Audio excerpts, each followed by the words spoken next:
Now, here is where the blinds have a tendency to confuse people. For the remaining 3 rounds of betting, there will be no more blinds. The blinds are only to start the game on the first round. That means that when we go to round 2, Vern, put up our 3 in the middle, there's the flop. Now there are no blinds. So that changes 2 things. First of all, the action goes immediately to whoever is clockwise to the left of the dealer, which would be this lady that has cards. And she has another option. Since there are no blinds, nobody has bet. She can hold on to her cards, remain in the game, and check. Pass the action to the next player. And she is still in the game. So she has the option of checking, and she will for the remaining 3 rounds. Whoever is to the left of the dealer will have the option of checking when no one has bet in front of them. The blinds are bets. That's only on round 1. It will not change for the remaining 3 rounds. So it's up to you first, and you have decided to check. Very good. That's the stiffest check I've seen in about 30 years, but thank you. Oh, boy. Okay. Checked again. Check. High roller bets 2. Call the 2 and raise 2. Now you can see very clearly who's the next player clockwise with cards. This gentleman here. What are his options? Option number 1, can he check? No. Why? There are bets that have been made. Just like the blinds are bets, these are bets. He can no longer check, so he either is back to having to fold, or he can call, or he can raise. If he decides to call, it costs him 4, which he has called, and it is now up to you. And you are at the stage where you can no longer check. She's called. 2 more, and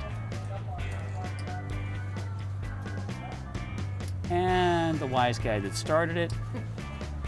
Now take a look.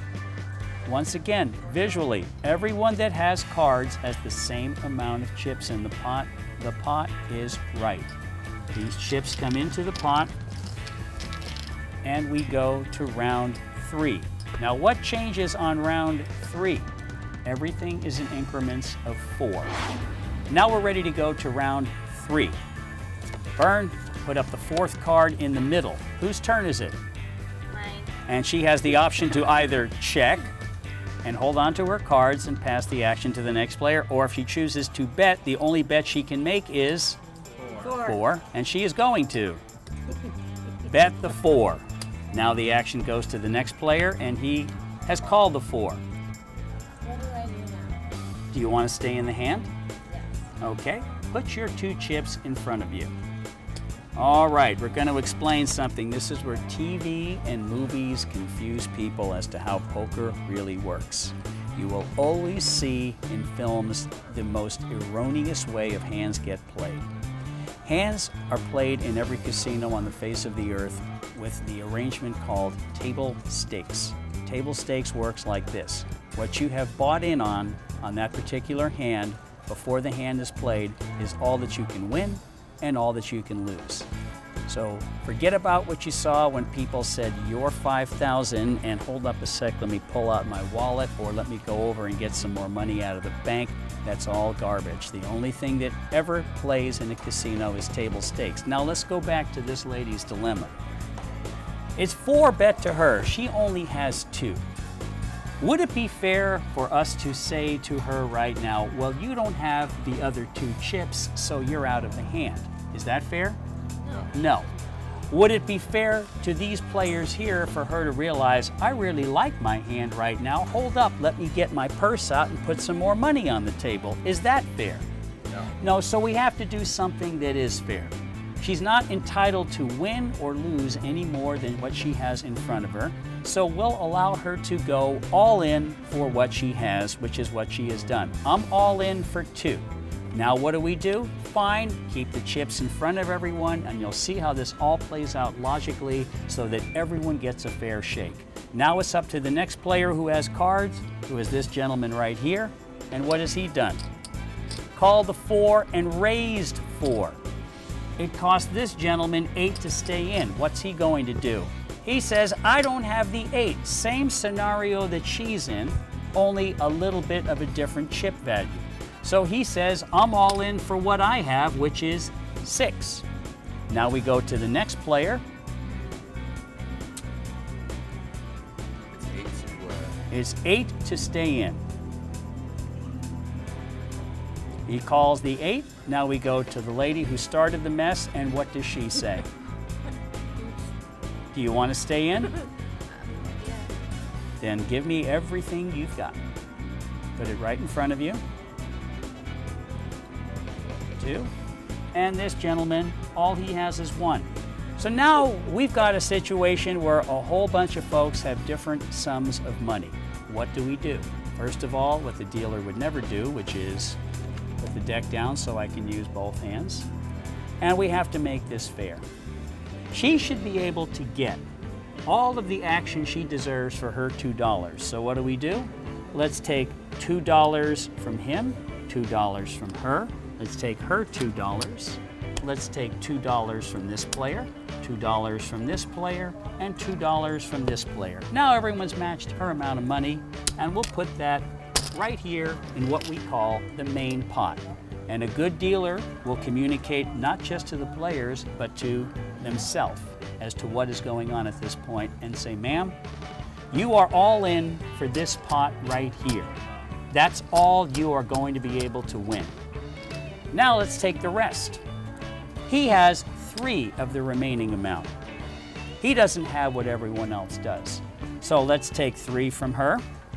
Let's take 3 from him, 3 from him, and 3 from him. And let's build a second pot that is what they call a side pot. And then I would say once again, sir, you're playing for both of these 2 pots, and I'd remind myself, and ma'am, you're all in for this pot. Now let's go to the next players. She only has 1 left. He only has 1 left. So let's take 1 from everyone, put it in the third pot. And I would say, ma'am and sir, you are in for these 3 pots. You, sir, are in for these 2. You are in for this 1. You notice what I'm doing? If I make a mistake, let's get it straight now. And also everybody understands who they're playing for. And also you can see everyone has a fair shake going on.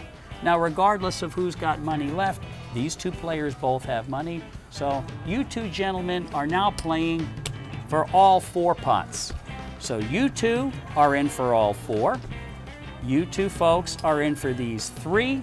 You, sir, are in for these 2. Ma'am, you're in for this 1. If I pull this off, I'm going back to dealing. Now comes the last card. Everything's in increments of 4. Put the last card out. The dealer is now done with the deck. Now, some players are all in. So let's start clockwise. It would be her turn, but she's out of bullets. So is he. So is she. The only 2 players that have money left are these 2. So it's up to this gentleman here. He's got 2 left. Can he bet them? Why not? And he does. He bets the 2. There's nothing to think about. You got that much in, it's 2. I mean, that's not, you're saving that. There's no lunch money you're going to buy for it. So what do we do with this? We put it in the pot that once again is between these 2 players. Now you're figuring, how is the dealer ever going to sort out this mess? I know these 2 players are in for everything, so what I would say is the first thing I want to see are these 2 hands right here. Turn your cards over. What has he got? 2 9s. He's got 2 bad. So you take those cards, throw them away, and you give them this pot right here. Now these 2 players right here, I want to see these 2 hands. They've got aces and 6s, 2 pair. Aces and 6s, 2 pair. The dealer will push them up and show aces and 6s, 2 pair. Ma'am, what do you have? She turns her cards over. She has Air Jamaica and stick a fork in it. It's done. Aces and 6s is the hand to beat, so this hand is no good. These 9s are no longer any good, and he is the winner of this pot. Now I want to see your hand, sir. He has 3s and 5s, which don't beat the aces and 6s, so we throw his hand away and we give him this pawn. Now, the last hand that I want to see is this lady's hand. Well, she doesn't want to expose herself, but she has Dolly Parton, 9 to 5. 2 5s and a worthless 9 kicker. So, sir, I have marvelous news for you. You won everything. That's the good news. You know what the bad news is? You don't get to keep it. We're going to split it up with all the rest of the players again, which is something that won't happen in a real game. But that is how table stakes works. Do you see how everybody got a fair chance for their money and we don't waste time? Hold up. I like my hand. Let me go to the ATM. Save that for the movies. And also, well, you put all this money in, you're short $4. Have a nice day. You've got to leave. That's not fair either. Every casino on the face of the earth plays table stakes poker with side pots just the way we've just shown you here. All right. Thank you for watching. I'm Roger Rod, and I'm your poker expert for Professorit.com.